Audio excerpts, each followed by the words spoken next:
மச்சாண்டே Kumar sir வந்துங்கறாரா? Kumar sir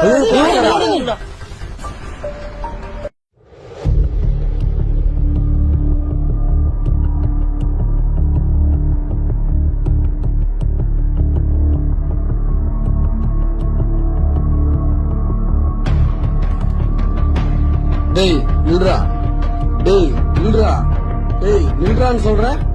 sir கையெடுங்க sir. கையடா கட்டடிக்காதீங்கடான்னு சொல்றேன். வாடா sir கையெடுங்க sir. வாடா, உங்களுக்கெல்லாம் சொன்னா புரியாதுடா, அத பார்த்தாதான் தெரியும். வாடா.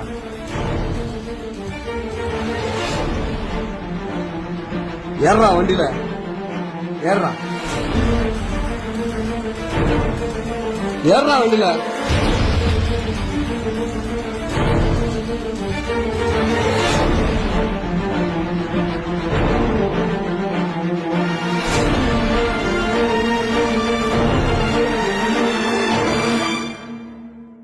இறங்குடா.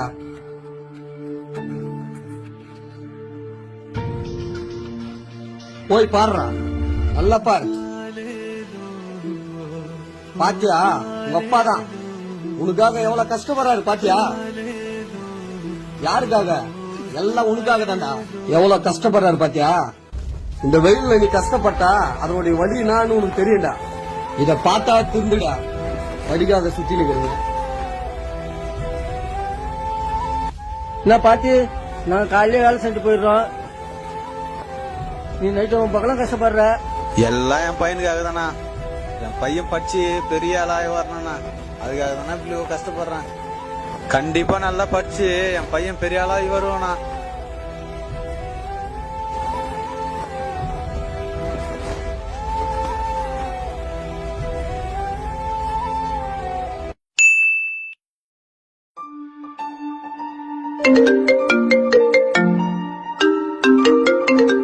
டேய் வச்சுனே இருங்கடா, போயிட்டு வந்துடுறேன்.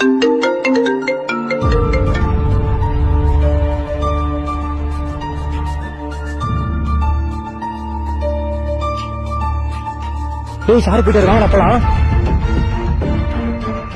மச்சான் வாடா போலாம். டேய் வாடா.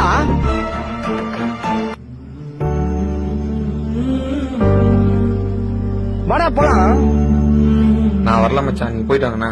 என்னடா இப்படி சொல்ற? இல்ல மச்சான், எனக்காக எங்க அப்பா எவ்வளவு கஷ்டப்படுறாரு தெரியுமா? எனக்கே நேத்து தானே தெரிஞ்சு.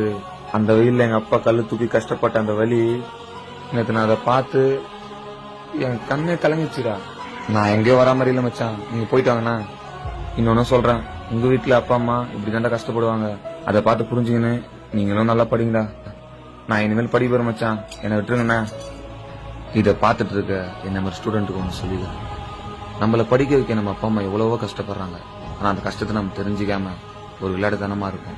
என்னைக்காச்சும் ஒரு நாள் உங்க அப்பா அம்மா கஷ்டப்படுற இடத்துக்கு போய் பாருங்க, அதோட வழி நான் உங்களுக்கு தெரியும். இனிமேல் இது மாதிரி பண்ணாம உங்களுக்காக கஷ்டப்படுற உங்க அப்பா அம்மாவை படிச்சு சந்தோஷமா வச்சுக்கோங்க.